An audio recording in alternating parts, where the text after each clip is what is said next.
नमस्कार, आप देख रहे हैं न्यूज 18 बिहार झारखंड। मैं हूं आपके साथ रुचिका राज और बुलेटिन में सबसे पहले बात खादी वर्सेस खाकी की। देखिए, झारखंड में जेएलकेएम विधायक जयराम महतो और पुलिस एसोसिएशन के बीच शुरू हुआ विवाद अब खुली तकरार में बदलता नजर आ रहा है। बरवा अड्डा थाना प्रभारी के कथित बदसलूकी के मामले में पुलिस एसोसिएशन ने जयराम महतो से 24 घंटे के भीतर सार्वजनिक माफी की मांग की है और आंदोलन की चेतावनी भी दी है। इसके बाद एक वीडियो सोशल मीडिया पर तेजी से वायरल हो रहा है, जिसमें जयराम महतो पुलिस एसोसिएशन की कार्रवाई और पूरे विवाद पर सवाल उठाते नजर आ रहे हैं। पुलिस एसोसिएशन इस तमाम मुद्दे पर बेहद संवेदनशीलता के साथ जो हमारे आम जनता हैं उनके बीच भी बहुत गलत मैसेज गया है।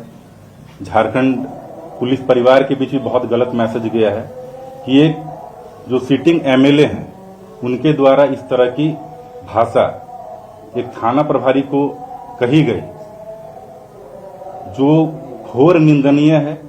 झारखंड पुलिस एसोसिएशन इसकी कड़े शब्दों में निंदा करता है। हाँ, हमें बागी हमें सिस्टम के खिलाफ। और क्या पुलिस एसोसिएशन सबसे बेवकूफ है पुलिस एसोसिएशन? अरे तुम जज हो क्या? तुम क्या प्रेस कॉन्फ्रेंस किए हो? हमने ऑडियो बात किया, पर्सनल बात का नियम जानते हो? पुलिस को मतलब पुलिस एसोसिएशन हमने पर्सनल बात किया है आपके अधिकारी से, सार्वजनिक जगह पे नहीं उनको बात किया है और एडिटिंग बात है। तुम जज हो, पहले इस्तीफा तुम लो ना यार, अपने डीसी के इस्तीफा लो। तो देखिए, जयराम महतो ने भ्रष्ट पदाधिकारियों को लेकर के कड़ा रुख अपनाते हुए पुलिस एसोसिएशन को चुनौती दी है। उन्होंने कहा कि फांसी पर चढ़ जाऊंगा लेकिन माफी नहीं मांगूंगा। हैक होके इस तरह की भाषा का प्रयोग करना, चाहे ऐसा धमकी देना, ये कहीं से शोभा नहीं देता है। तो हम चाहेंगे कि उनकी भी जो सुरक्षा सुनिश्चित हो। हमारे जितने भी वहां पदस्थापित पदाधिकारी हैं, पुलिसकर्मी हैं, सबकी सुरक्षा सुनिश्चित हो। कोई नहीं माफी मांगेंगे ना। तुम फांसी में चढ़े, कोई माफी नहीं मांगेंगे। कौन सी माफी मांगेंगे जी? हम ऑडियो में बोले हैं, राइट टू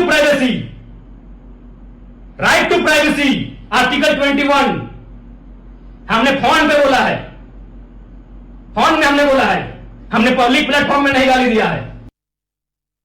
इसमें जो भाषा का प्रयोग किया गया है उसके बारे में हम कहना चाहेंगे। एक तरफ जयराम महतो कहते हैं कि मेरे हाथ में संविधान है, दूसरी तरफ सरकारी कार्य में और विधि के कार्य में व्यवधान उत्पन्न करते हैं। तो आप किस विधान की बात कर रहे हैं? क्या आप झारखंड राज्य को तालिबान बनाना चाहते हैं? आप यहां अव्यवस्था फैलाना चाहते हैं? आपकी मंशा क्या है? विधायक की मांगते हो उधर से दे देंगे, फांसी मांगो हम उसी देने के जा रहे हैं। बेवकूफ कहीं के, ऑडियो कॉल का मतलब नहीं जानते हो, निजता के अधिकार का मतलब नहीं जानते हो, पुलिस एसोसिएशन बन के बैठे हो। झारखंड पुलिस एसोसिएशन कभी भी ऐसे लोगों का समर्थन नहीं करता है। झारखंड पुलिस एसोसिएशन सत्कार भी करता है और प्रतिकार भी करता है। आपका जैसा व्यवहार होगा हम लोग वैसा काम करेंगे। भेदभाव करते हो, नस्लीय भेदभाव करते हो एसोसिएशन, नस्लीय भेदभाव का आरोप लगाते हैं पुलिस एसोसिएशन पर, प्रमाण के साथ लगाते हैं। मेरे पूरे 2024 के बाद 81 विधायकों में केवल एक विधायक के खिलाफ इन्होंने प्रेस कॉन्फ्रेंस किया है और वो जयराम महतो के खिलाफ किया, 2 बार किया है और दोनों बार इन्होंने 12 लोगों का समर्थन किया है। एक बेचारा गरीब लिंडा वो फोन करके बोला कि विधायक जी से मेरा झगड़ा हुआ है, लेकिन मदद नहीं किया।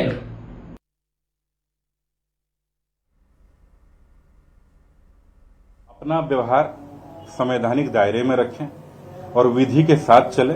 आप अगर सिस्टम को सुधारना चाहते हैं तो हम भी आपके साथ हैं। अगर आप तालिबानी रवैया अपनाएंगे तो हम आपके साथ खड़े नहीं हैं, आपके खिलाफ खड़े हैं। वसूली होता है, हमारा टांग अड़ेगा, जाए तो जाए, इसीलिए तो हम यो शादी नहीं कर रहे हैं। हम जानते हैं सर संगति है, अभी तो गाली दे रहे हैं, कोई छेद न दे, हम संगति है संगति।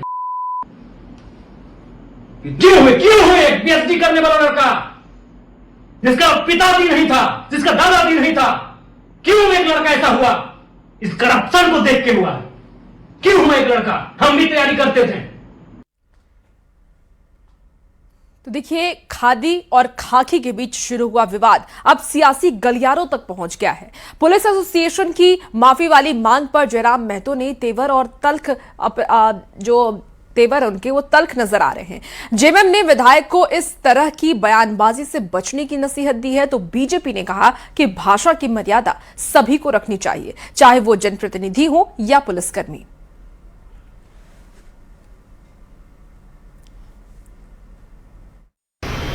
जो विधायिका की गरिमा है, उस गरिमा को बचाए रखने की जिम्मेवारी तमाम जो विधायकगण हैं या विधायी प्रणाली में जितने लोग आते हैं उनकी ये जिम्मेवारी बनती है। जो कुछ भी ऑडियो में सुनाई पड़ रहा है बहुत ही आपत्तिजनक है।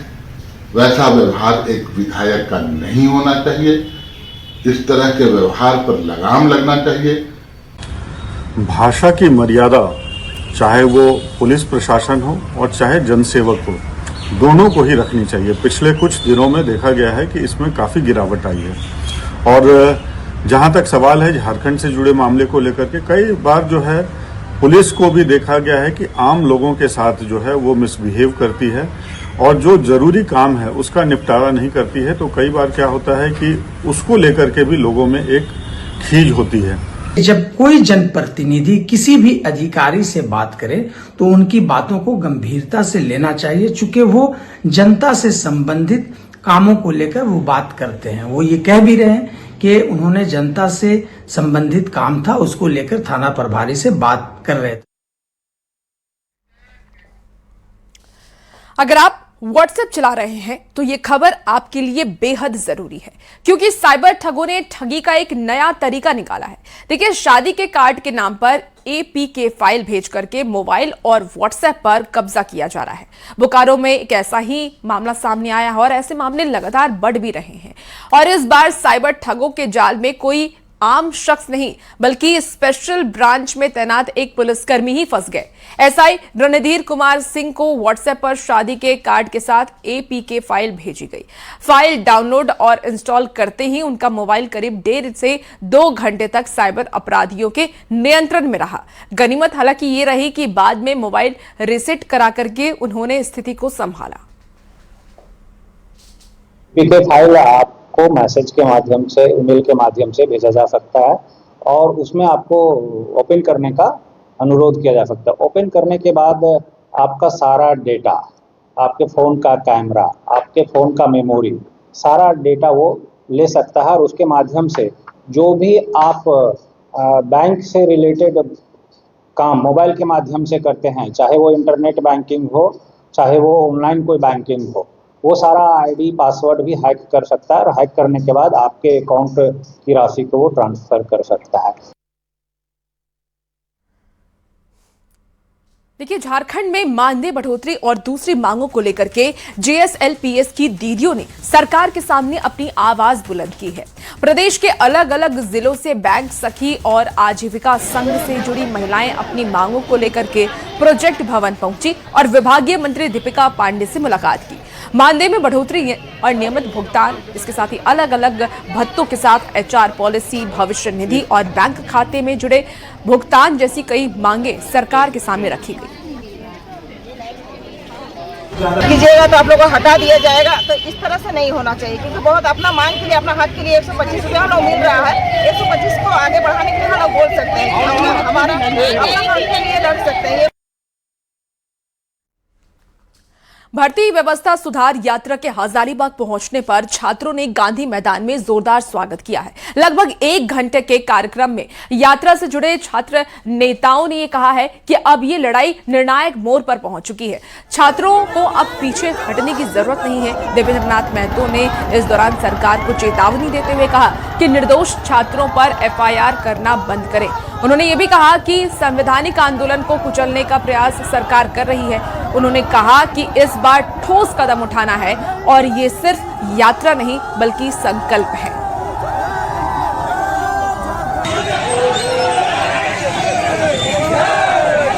ये बहुत गलत हो रहा है कि संवैधानिक आंदोलन को कुचलने का प्रयास किया जा रहा है, दबाने का प्रयास किया जा रहा है। और हम सरकार को कह देते हैं कि किसी तरीके से इस बार आश्वासन से युवा समझने वाले नहीं है। इस बार ठोस निर्णय चाहिए, ठोस कदम चाहिए। और इस अभियान से हम तो कहते हैं कि ये सभी को जुड़ जाए। ये छात्र का भविष्य का लड़ाई है, निष्पक्ष और पारदर्शिता का लड़ाई है। हम लोग का 24 जिला, 24 संकल्प, एक आवाज, भर्ती व्यवस्था में सुधार।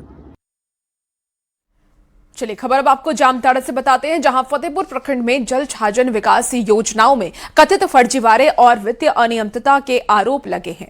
देखिए, बांदरनाचा गांव की जल छाजन समिति ने एक स्वयंसेवी संस्था पर समिति को दरकिनार कर मनमाने तरीके से काम कराने और 15 लाख रुपए से अधिक की कथित नियमित निकासी का आरोप लगाया है। शिकायत में फर्जी भुगतान, अधूरे कार्य और योजनाओं की गुणवत्ता पर भी गंभीर सवाल उठाए गए। मामले की शिकायत डीसी आलोक कुमार तक पहुंचने के बाद उन्होंने इसकी जांच डीडीसी को सौंप दी है और अब प्रशासनिक जांच के बाद ही आरोपों की सच्चाई सामने आएगी और दोष पाए जाने पर कार्रवाई की बात कही गई है। ये जांच कराने का उद्देश्य है कि हम बीडब्ल्यूसी किसी तरह इसमें न फंसे। कल दिन हमारे ऊपर भी जिम्मेदारी, हमारे ऊपर भी आँच आ सकता है, इसके लिए हमारे ऊपर आँच ना आए। कितने का घोटाले होने का संभावना है? घोटाला अभी तो जांच में मालूम चला, करीब 15 से 16 लाख का निकासी हुआ है। उसमें कितना कम, कोई एस्टीमेट हम लोग को दिखाई नहीं। कभी बोलता है 4 लाख है, कभी बोलता है 2 लाख है, कोई जानकारी सही बताया नहीं रहा है। एनजीओ का संचालक कौन है? इसके लिए हमने डीडीसी को जांच का निर्देश दिया है और जल छाजन में अगर कुछ ऐसा निकासी हुआ है बिना काम की, तो हम लोग जो भी संबंधित लोगों ने गलत किया उसके ऊपर कार्रवाई करें।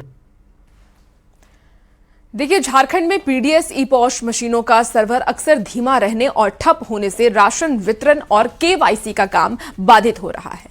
लाभार्थियों और दुकानदारों को इस तकनीकी समस्या के कारण रोज कई परेशानियों का सामना करना पड़ता है। सर्वर नहीं रहने के कारण ई-पॉश मशीन काम नहीं करता, जिससे कि उपभोक्ताओं को जन वितरण दुकान से खाद्यान्न उठाव के लिए काफी ज्यादा परेशानी होती है। उपभोक्ताओं को कई बार निराश होकर के खाली हाथ ही घर जाना पड़ता है। इस पूरी खबर पर ज्यादा जानकारी दे रहे हैं न्यूज़ 18 संवाददाता निरंजन सिंह। सार्वजनिक वितरण प्रणाली यानी पीडीएस में सबसे बड़ी कमी क्या है, तो वह सर्वर का है।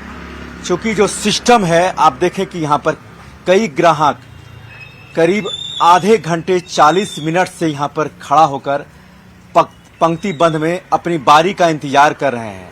लेकिन जो सिस्टम है यहाँ पर, उसमें सर्वर 4G का लगा हुआ है और 4G का सर्वर लगे रहने के कारण यहाँ पर परेशानी हो रही है, दिक्कत हो रही है। आप देखें कि ये मशीन है, यहाँ पर ग्राहक पंच करते हैं और इसी मशीन से सारा काम होता है। इसमें जो सिस्टम है, इससे सारा काम होता है। जो ग्राहक आते हैं, फिर पीडीएस दुकानदार हैं, अपने उपभोक्ता को वितरण करते हैं। हम बात करेंगे यहाँ के दुकानदार से। सर, मुख्य समस्या तो यहाँ सर्वर का ही है। सर्वर प्रॉपर रहता ही नहीं है, कभी आता। अभी सुबह से देखिए बैठे हैं, एक तो 1.5-2 घंटा बाद मशीन ऑन हुआ सर्वर के कारण, और ऑन भी हुआ तो सर्वर अभी चल नहीं रहा है, काम नहीं कर रहा है सर्वर। कस्टमर को काफ़ी इंतजार करना पड़ता है। परेशानी हम लोग को भी है, परेशानी कार्डधारियों को भी है। कई बार मंत्री ने बैठक भी किया था अपने विभाग के अधिकारियों के साथ। चूंकि सर्वर बराबर डाउन रहता है, उसके कारण यहाँ पर आप देखें कि कितने ग्राहक अपने पंक्तिबद्ध लाइन में इंतजार कर रहे हैं। उसके बावजूद भी यहाँ पर इन्हें जो राशन है वो नहीं मिल पा रहा है। आप देखें कि पूरी तरह से कहा जाए तो यहाँ पर 4G है ना? जी 4G है सर। 4G है। 4G है।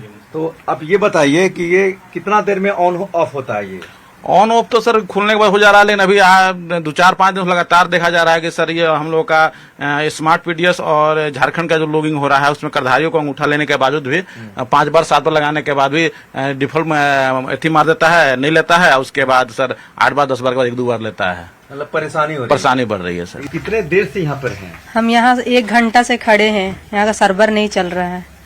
सर्वर नहीं चल रहा है? नहीं, सर्वर डाउन है। अच्छा, आप कहाँ से आई? हम यही के जगन्नाथपुर। आप कितने देर से हैं? सब 1 घंटा हो गया हम लोग। 1 घंटा हो गया? हाँ। देखिए, एक तो बारिश का मौसम है और दूसरी ओर सुबह का समय है। लोग अपने घर से काम काज छोड़ करके यहाँ पर राशन लेने के लिए आते हैं, लेकिन सर्वर डाउन रहने के कारण ये ग्राहक घंटों से खड़े हैं। विभाग इस पर क्या सुनवाई करती है या फिर इसका क्या निदान निकालती है, ये आने वाला वक्त ही तय करेगा। लेकिन फिलहाल दुकानदार और ग्राहक दोनों को परेशानी हो रही है। कैमरामैन प्रभाकर के साथ निरंजन सिंह, न्यूज 18 रांची। देखिए, रांची में प्रदेश बीजेपी कोर कमेटी की बैठक में छात्र आंदोलन और छात्रों के साथ हुए अमानवीय व्यवहार का मुद्दा छाया रहा है। बीजेपी ने साफ किया है कि आने वाले दिनों में अगर जरूरत हुई तो बीजेपी छात्रों के साथ आंदोलन में सड़क पर उतरेगी। बीजेपी प्रदेश महामंत्री मनोज सिंह ने यह भी कहा कि आदित्य साहू के नेतृत्व में प्रदेश बीजेपी कोर कमेटी की बैठक में राज्य के राजनीतिक हालात और प्रदेश में उत्पन्न स्थिति पर चिंता जताई है और ये भी चर्चा की गई कि अगर जेएमएम के कार्यकर्ता छात्रों के साथ मारपीट करते हैं तो बीजेपी भी सड़क पर उतरकर छात्रों के साथ आंदोलन करेगी। उन्होंने बताया कि 17 सितंबर से प्रदेश बीजेपी भी सेवा संकल्प अभियान में कई कार्यक्रमों के आयोजन प्रदेश स्तर पर करने वाली है। हम लोगों ने जो राजनीतिक हालात आज इस झारखंड प्रदेश में उत्पन्न हुए हैं, उन हालातों को लेकर के भारतीय जनता पार्टी ने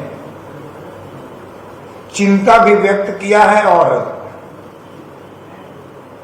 जिस प्रकार से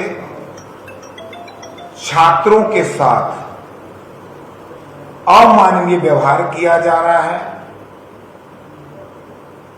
उसको लेकर भी इस कोर कमेटी ने चिंता व्यक्त किया है। देखिए, चाईबासा में पूर्व मंत्री बंधु तिर्की ने परिसीमन को लेकर के आदिवासी सामाजिक संगठनों के साथ बैठक की है।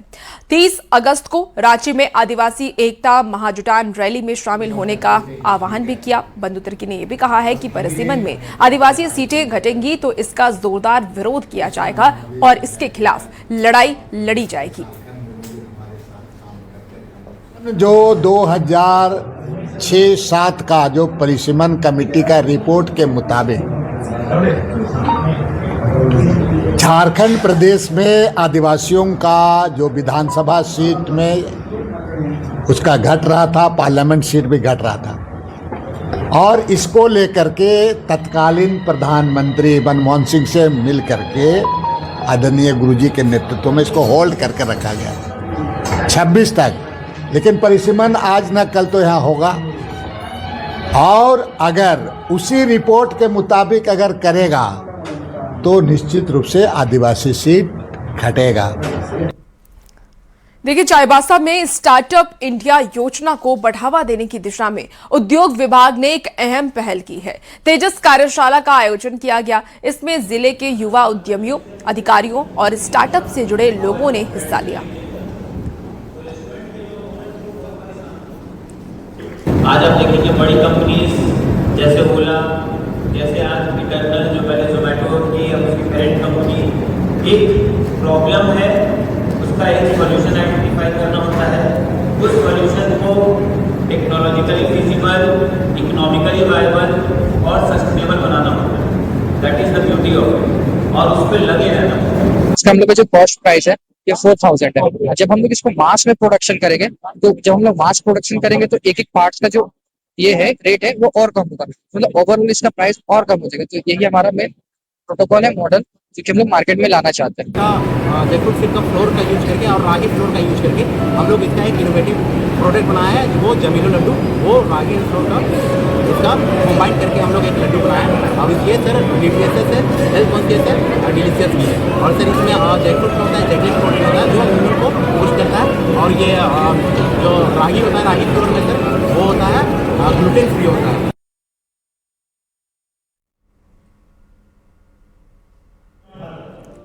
चलिए, बात अब मौसम की कर लेते हैं। देखिए, झारखंड में मॉनसून एक बार फिर से पूरी तरीके से एक्टिव हो चुका है। रांची समेत राज्य के कई हिस्से में लगातार बारिश का दौर तेजी से अब आगे बढ़ रहा है और मौसम विभाग ने अगले कुछ दिनों के लिए अलर्ट भी जारी किया है। मौसम विभाग का यह कहना है कि राज्य के मुताबिक राज्य के अलग अलग कई हिस्सों में बारिश होने वाली है। आपको बता दें कि मौसम विभाग ने ये भी जानकारी दी है कि राज्य के सभी हिस्सों में बारिश होने की पूरी उम्मीद है। तो वहीं दक्षिणी झारखंड के पूर्वी सिंहभूम, पश्चिमी सिंहभूम, सिमडेगा और सरायकेला खरसावा के साथ रांची, रामगढ़, हजारीबाग, गुमला, बोकारो, खूंटी, लोहरदगा, कोडरमा और धनबाद में भी कहीं कहीं भारी बारिश की चेतावनी जारी की गई है। तो मौसम विभाग ने एक बार फिर से बारिश को लेकर के अलर्ट जारी किया है। हालांकि पूरे झारखंड में बारिश को लेकर के अलर्ट है, लेकिन कहीं पर ज्यादा बारिश होगी तो कहीं पर कम बारिश होगी। इसको लेकर के मौसम विभाग की तरफ से अलर्ट जारी किया गया।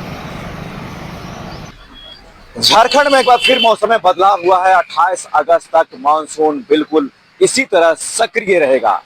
मौसम विज्ञान विभाग ने साफ तौर पर कहा कि 28 अगस्त तक भारी बारिश के संकेत दिए हैं। अगर हम झारखंड के कई इलाकों की बात करें, कोल्हान में पिछले 24 घंटे में बारिश हो रही है। अगर हम संथाल की बात करें तो संथाल में भी रुक रुक कर बारिश हो रही है। गढ़वा, पलामू, लातेहार सभी जिलों में लगातार रुक रुक कर पिछले 48 घंटों से बारिश हो रही है। मौसम विज्ञान विभाग ने साफ तौर पर संकेत दिया है कि बारिश के साथ साथ वज्रपात की भी संभावना व्यक्त की गई है। लेकिन जिस प्रकार से आपको मैं रांची का दिखा रहा हूं मौसम, आप देखें कि अभी भी आसमान में बादल छाए हुए हैं। सुबह का वक्त है, धीरे धीरे दिन चढ़ते के साथ ही थोड़ी मानसून में तब्दीली जरूर होती है, लेकिन शाम होते होते फिर कहीं न कहीं बारिश जरूर होने लगती है। रांची से निरंजन सिंह। और फिलहाल इस बुलेटिन में इतना ही। खबरों का सिलसिला जारी है। न्यूज़ 18 के साथ बने रहिए।